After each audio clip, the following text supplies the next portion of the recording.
بسم اللہ الرحمن الرحیم الحمدللہ والصلاة والسلام علی رسول اللہ۔ محترم ناظرین، آج سنڈے ہے، اتوار کا دن ہے، اور آپ جانتے ہیں کہ ہر سنڈے کو، ہر اتوار کو ہم کسی ایک اہم عنوان اور ٹاپک پر ضرورت کے بنیادی اور بیسک 10 مسائل معتبر اور مستند کتابوں کے حوالوں کے ساتھ آپ کی خدمت میں پیش کرتے ہیں۔ آج بھی انشاءاللہ ہم جنازے سے متعلق 10 اہم اور ضروری مسائل حوالوں کے ساتھ آپ کی خدمت میں پیش کریں گے۔ آپ توجہ کے ساتھ آخر تک ان مسائل کو سنیں اور ثواب کی نیت سے آپ یہ مسائل دوسروں کو بھی بتلائیں۔ اس ویڈیو کو آپ آگے شیئر کریں۔ آئیے شروع کرتے ہیں۔ پہلا سوال یہ ہے کہ میت کی نماز جنازہ پڑھنے کی کیا فضیلت ہے؟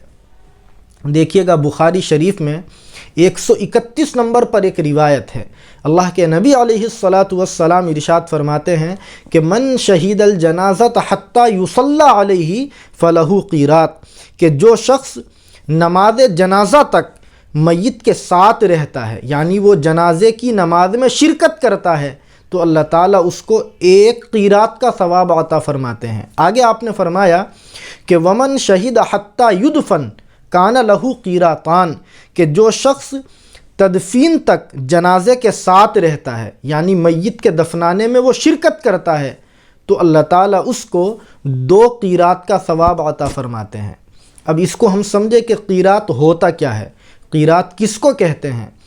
تو اس حدیث کے جو راوی ہیں حضرت ابو ہریرہ رضی اللہ تعالی عنہ، وہ خود فرماتے ہیں کہ ایک صحابی نے اللہ کے نبی سے پوچھا کہ مل قیرات یا رسول اللہ، اے اللہ کے رسول، قیرات کس کو کہتے ہیں؟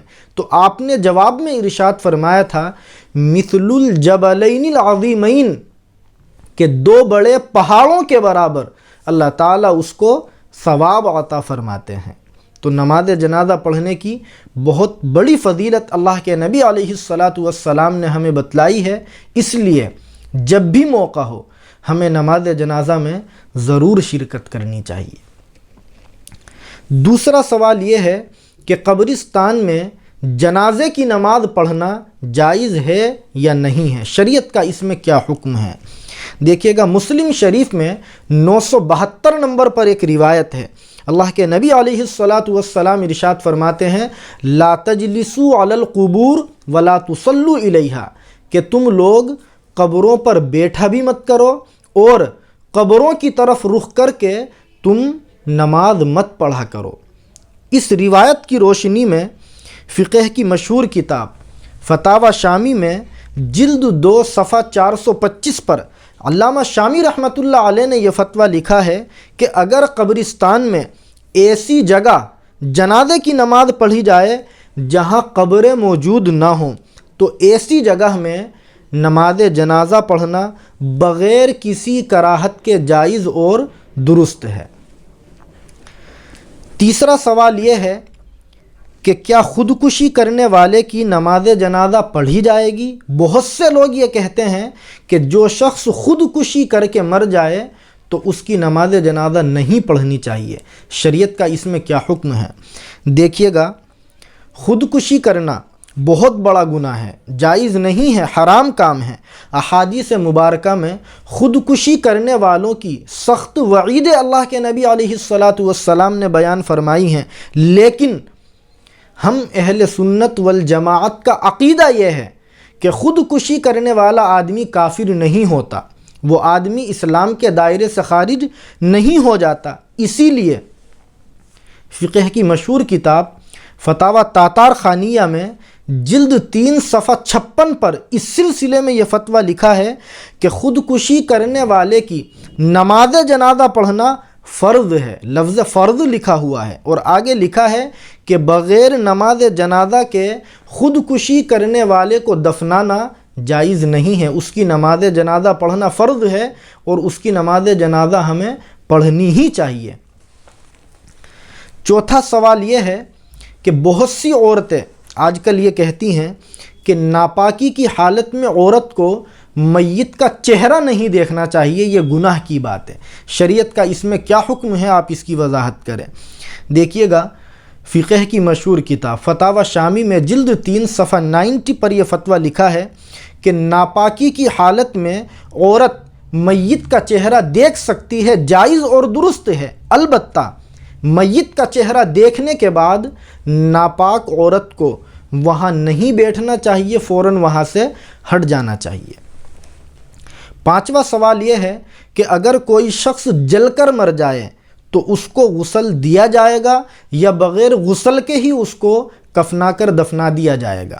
دیکھیے گا، حضرت تھانوی رحمۃ اللہ علیہ نے امداد الفتاویٰ میں جلد 1 صفحہ 505 پر صراحتاً یہ فتویٰ لکھا ہے کہ جو شخص جل کر مر جائے تو اس کو بھی باضابطہ غسل دیا جائے گا اور غسل دینے کے بعد ہی اس کو کفنایا جائے گا، پھر اس کی تدفین کی جائے گی۔ چھٹا سوال یہ ہے کہ کیا میت کے بدن پر کافور لگانا ضروری ہے؟ اگر ہے تو یہ کہاں سے ثابت ہے؟ آپ حوالے کے ساتھ اس کی وضاحت فرمائیں۔ دیکھیے گا، امام بیہقی رحمۃ اللہ علیہ نے السنن الکبریٰ میں 6806 نمبر پر ایک روایت نقل فرمائی ہے۔ حضرت عبداللہ ابن مسعود رضی اللہ تعالی عنہما فرماتے ہیں کہ الکافور یوضع علی مواضع السجود، کہ میت کی جو سجدے کی جگہیں ہیں وہاں پر کافور لگایا جائے گا۔ اسی کی روشنی میں فقہا نے لکھا ہے کہ میت کی پیشانی، میت کے دونوں ہاتھ اور گھٹنے اور پیر اور ناک کی جگہ پر کافور لگانا مسنون اور مستحب ہے، اس کو لگانا چاہیے۔ ساتواں سوال یہ ہے کہ جمعے کے دن اگر کوئی شخص انتقال کر جاتا ہے تو اس کی احادیث میں کیا فضیلتیں وارد ہوئی ہیں؟